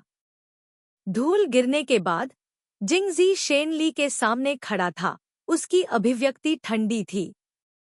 सामने खड़े लोग हैरान थे। असंभव। उसने बस अपना हाथ हिलाया और फिंगर वाटर तकनीक को रोक दिया। फिंगर वाटर तकनीक? हान ची हंसे। तुम्हारा मतलब इस तकनीक से है? हान ची ने अपनी आस्तीन हिलाई। ठंडी हवा बाहर निकली लेकिन उसका आकार अदृश्य था। जब तक वह प्रतिक्रिया करता, काले कपड़े पहने नेता पहले ही बर्फ की मूर्ति में जम चुका था। उसे चीखने का भी समय नहीं मिला। तुम चोर देवताओं का जादू करने की हिम्मत करते हो। हान ची के चेहरे पर हमेशा की तरह ठंडक थी, लेकिन यह सुनकर लोगों की रूह कांप उठी। वापस जाओ और फू सिन्ह से कहो, मैं हान ची किसी और दिन मिलने आऊंगा। कार्रवाई, कार्रवाई भगवान। एक व्यक्ति इतना डर गया कि उसके पैर कमजोर हो गए और वह लड़खड़ाता हुआ पीछे की ओर गिरने लगा।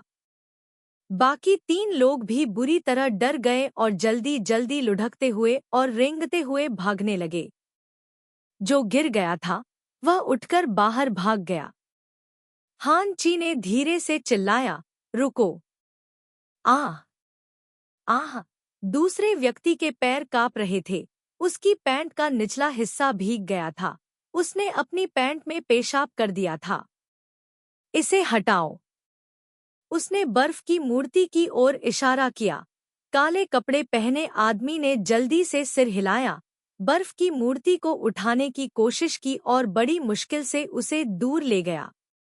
उसके पीछे खड़े थैमली ने आश्चर्य से देखा। मैं इतने सालों से युद्ध के मैदान में लड़ रहा हूँ, लेकिन कभी नहीं सोचा था कि एक नाम प्रतिद्वंद्वी को इतना डरा सकता है। आपकी उपाधि सचमुच शानदार है। तो क्या हुआ अगर मैं शक्तिशाली था? जब मुझे इसकी जरूरत थी तो मैंने इसका इस्तेमाल समय पर नहीं किया, जिसकी वजह से तुम इस हद तक घायल हो गए। हान ची के उदासीन शब्दों में आक्रोश था। अपनी बात पूरी करने से पहले ही उसने अपनी बात का दूसरा हिस्सा निगल लिया। शेनली ने यह बात सिर्फ मजाक में कही थी, लेकिन अप्रत्याशित रूप से उसने जिंगजी से यह कहलवा दिया। यह सुनकर वह थोड़ी विचलित हो गई। उसे स्पष्ट रूप से लगा कि चूंकि वह घायल हो गई थी, इसलिए जिंगजी अब पहले जैसा नहीं रहा। अगर ये शब्द पहले के होते तो शायद वह उन्हें कभी नहीं कहता, चाहे कुछ भी हो। शेनली ने कुछ नहीं कहा। आंगन में थोड़ी देर के लिए सन्नाटा छा गया और जिंगजी ने पूछा, मेरी पहचान? क्या तुम्हें पहले से ही इसके बारे में पता था? थाम लाई थोड़ा स्तब्ध रह गया और चिढ़ाते हुए बोला, क्या तुम्हें बहुत समय से यह पता नहीं था कि मैं जानता हूँ? हान ची चुप था। उनके दिलों में आपसी समझ होना एक बात थी, लेकिन इसे जोर से कहना दूसरी बात थी। इस समय हान ची अब एक साधारण मछुआरे की भूमिका निभाना जारी नहीं रख सकता था, और शेनली अब उस मछुआरे के घर में रहने वाला शेनली नहीं रह सकता था। एक हान ची बाहरी स्वर्ग का दिव्य भगवान था और दूसरा दानव क्षेत्र का राजा था, और शेनली दानव क्षेत्र की रक्षा के लिए जिम्मेदार था, जबकि हान ची व्यक्तिगत रूप से 3 क्षेत्रों की सुरक्षा से बंधा हुआ था।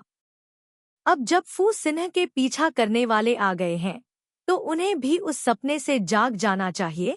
अब अन्य चीजों का सामना करने का समय आ गया है। मेरा शरीर अब लगभग ठीक हो गया है, लेकिन मेरी जादुई शक्ति अभी तक ठीक नहीं हुई है। मानव लोक में रहना कोई विकल्प नहीं है। कृपया दिव्य भगवान, मुझे एक दिन दानव लोक में वापस ले जाएं। हान ची ने उसकी ओर देखे बिना ही मना कर दिया, नहीं, इस स्पष्ट उत्तर से थामली को कुछ देर रुकना पड़ा। क्यों? हान ची ने ऐसा अभिनय किया जैसे वह गुस्से में हो। घर में प्रवेश करते ही उसने कहा, मैं आपको नहीं ले जाना चाहता। यदि महाराज में क्षमता है तो आप स्वयं ही वापस चले जाइए। थामली थोड़ा नाराज था। मेरे साथ ऐसा क्या हुआ है? आप मुझसे अकेले वापस जाने की उम्मीद कैसे कर सकते हैं? अब वह दानव क्षेत्र का प्रवेश द्वार भी नहीं खोज पा रही थी।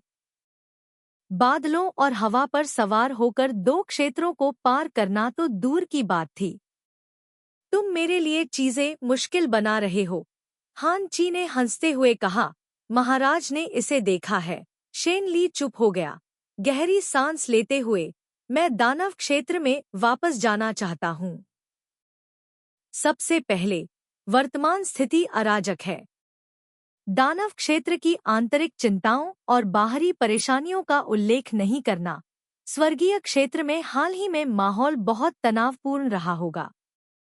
अब वह समय है जब स्वर्गीय क्षेत्र और दानव क्षेत्र अपने संबंधों को मजबूत कर रहे हैं। भले ही मैं वापस लौटने पर कुछ नहीं कर सकता, फिर भी मेरी लॉर्ड फू रोंग के साथ सगाई है। अगर हम अभी शादी समारोह आयोजित करते हैं तो हम निश्चित रूप से दोनों दुनियाओं के बीच दुश्मनी को कम कर सकते हैं। यह दोनों पक्षों के लिए भी अच्छी बात है। दूसरा, शायद दानव क्षेत्र के पास मेरे लिए मेरी जादुई शक्ति वापस पाने और मेरी 5 इंद्रियों को बहाल करने का एक तरीका है, जो हमेशा के लिए यहाँ रहने से बेहतर है।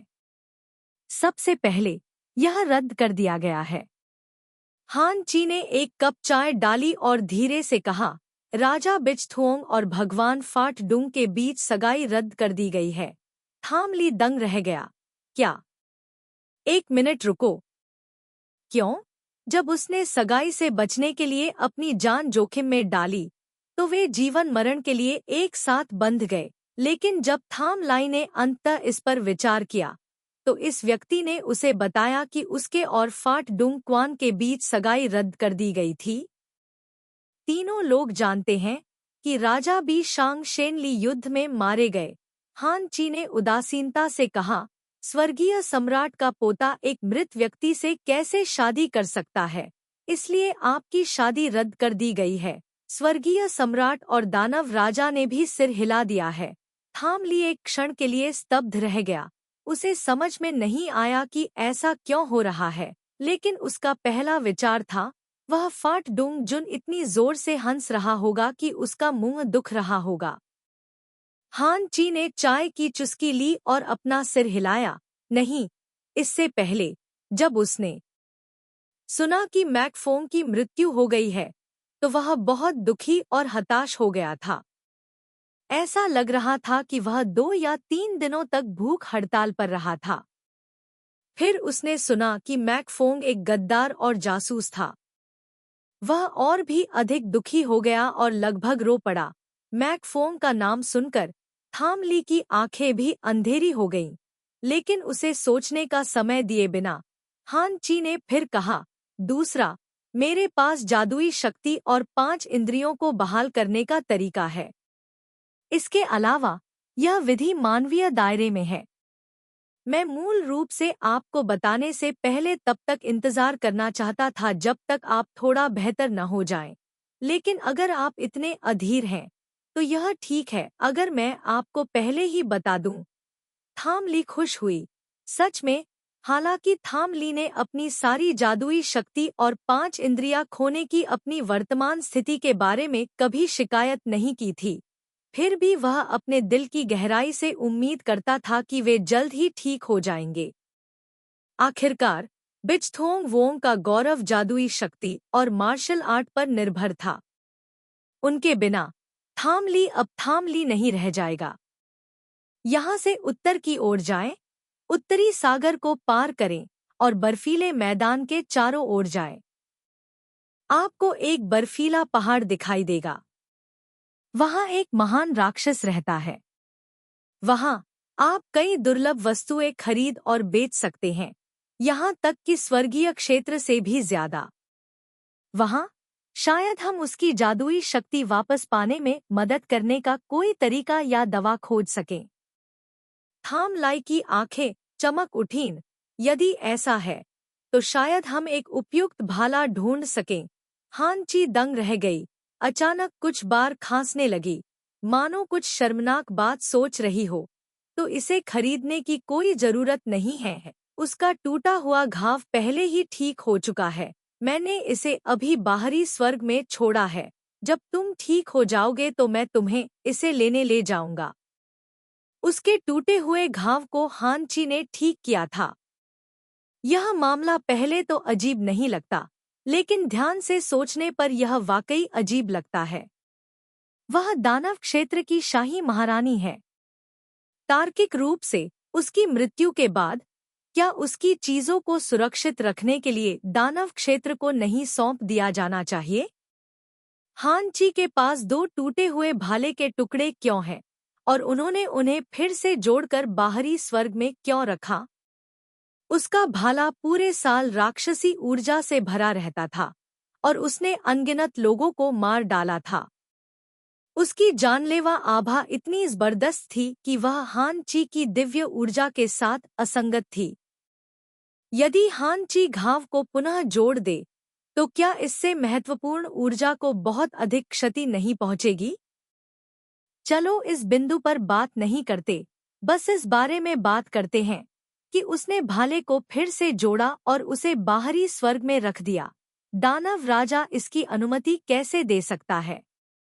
बाहरी लोग नहीं जानते, लेकिन थाम ली अपने दिल में जानती है। दानव राजा के लिए सार्वजनिक रूप से वह भी थोंग राजा है, लेकिन निजी तौर पर वह उसकी शिष्या है, बिल्कुल उसकी बेटी की तरह। दानव राजा आसानी से अपने बच्चे की विरासत किसी और को कैसे दे सकता है? थाम ली ने भौहें सिकोड़ी, संदेह से हान ची की जांच की। हान ची ने अपना सिर दूसरी ओर घुमा लिया। कुछ दिन आराम करो और फिर मैं तुम्हें उत्तर की ओर ले चलूंगा। इतना कहकर वह खड़ा हुआ और जाने लगा। अरे रुको! थाम ली ने उसे वापस बुलाया। क्या तुम घायल हो? हान ची ने अपना सिर घुमाया और मुस्कुराया। मैं कैसे घायल हो सकता हूँ? यह सही है, वह इतना शक्तिशाली देवता है, वह कैसे घायल हो सकता है? अंधेरे कमरे में एक व्यक्ति चुपचाप खड़ा था। उसका बड़ा लबादा लगभग उसके चेहरे को ढक रहा था। दिव्य गति उंगली। उसने धीरे से कहा, योजना सफल नहीं हुई। वह बहुत जल्दी प्रकट हो गया। उसने अपना सिर झुकाया। उसकी आंखें उसके बगल में काले कपड़े पहने युवक की ओर ठंडी निगाहों से देख रही थी। युवा स्वामी, क्या यही परिणाम आप चाहते हैं? मैकफोंग ने ठंडे स्वर में कहा। अन्य चीजें तो ठीक हैं, लेकिन थाम ली को छुआ नहीं जा सकता। फू सिन्ह ने व्यंग्यात्मक ढंग से हंसते हुए कहा, आपने युवा मास्टर की इस दयालुता का उपयोग तब क्यों नहीं किया जब आप दानव क्षेत्र से बच निकले थे? मुझे अभी भी स्पष्ट रूप से याद है कि एक जनरल था जो किसी को राक्षस के हाथों से बचाना चाहता था, लेकिन उसने ही उसे गुप्त रूप से तलवार से मार डाला था। उस समय तुमने ऐसा दयालु व्यक्ति क्यों नहीं देखा? मैकफोंग ने चुपचाप अपनी आंखें बंद कर ली। फू सिन्ह ने आगे कहा, आप थाम ली को छू नहीं सकते। वह जानता था कि फीनिक्स फायर पल इस योजना के लिए अपरिहार्य था, लेकिन फिर भी उसने उसे जाने दिया। युवा स्वामी, क्या प्रेम ने सचमुच आपको अंधा कर दिया है? सैकड़ों वर्षों से खर्च की गई सारी चीजें बस थाम ली के स्थान पर दफना दी गईं। अगर मास्टर को पता चल गया तो उनका दिल जरूर टूट जाएगा। मैं कोई प्रतिस्थापन ढूंढ लूंगा। मो फैंग बहुत देर तक चुप रहा और फिर बोला, इस बार तुम उत्तर की ओर जाकर गोल्डन स्नेक डेमन का स्थान खोजना चाहते हो। मैंने सुना है कि वहां कई दुर्लभ खजाने हैं। मैं खुद जाकर उनकी तलाश करूंगा। अगर मैं फीनिक्स फायर पल का प्रतिस्थापन पा गया तो तुम फिर कभी थाम ली को नहीं छू पाओगे। फू सिन्ह ने ठंडी हंसी में कहा, यदि मैं उसे ढूंढ लूं तो निश्चित रूप से मैं थाम ली को कभी नहीं छूऊंगा। मैकफोंग ने सिर हिलाया और जाने के लिए मुड़ा। फुसिन्हा कुछ देर चुपचाप बैठा रहा। अचानक कोई खबर देने आया, महाराज, पकड़े गए 100 लोगों में से अमृत पीने के बाद 95 लोग मर गए, 3 पूरी तरह से राक्षस बन गए और 2 कोमा में चले गए। कचरा, मार डालो। फुसिन्हा ने हाथ हिलाकर उस व्यक्ति को जाने दिया। उसने एक पल सोचा और फिर कहा, जो लोग हान ची के हाथों से बच गए हैं, उन्हें अमृत दे दो। वे जादू का अभ्यास करते थे। अगर वे सफल हो गए तो वे अधिक शक्तिशाली हो जाएंगे। हाँ, मेरे प्रभु, एक और बात है। उत्तरी सागर के तीसरे राजकुमार के पास उजागर करने के लिए कोई और रहस्य नहीं है। फुसिन्हा ने सिर हिलाया। अगर ऐसा है, तो आंतरिक कोर को बाहर निकालें और इसे अन्य 2 वस्तुओं के साथ रखें। इसे सुरक्षित रखें।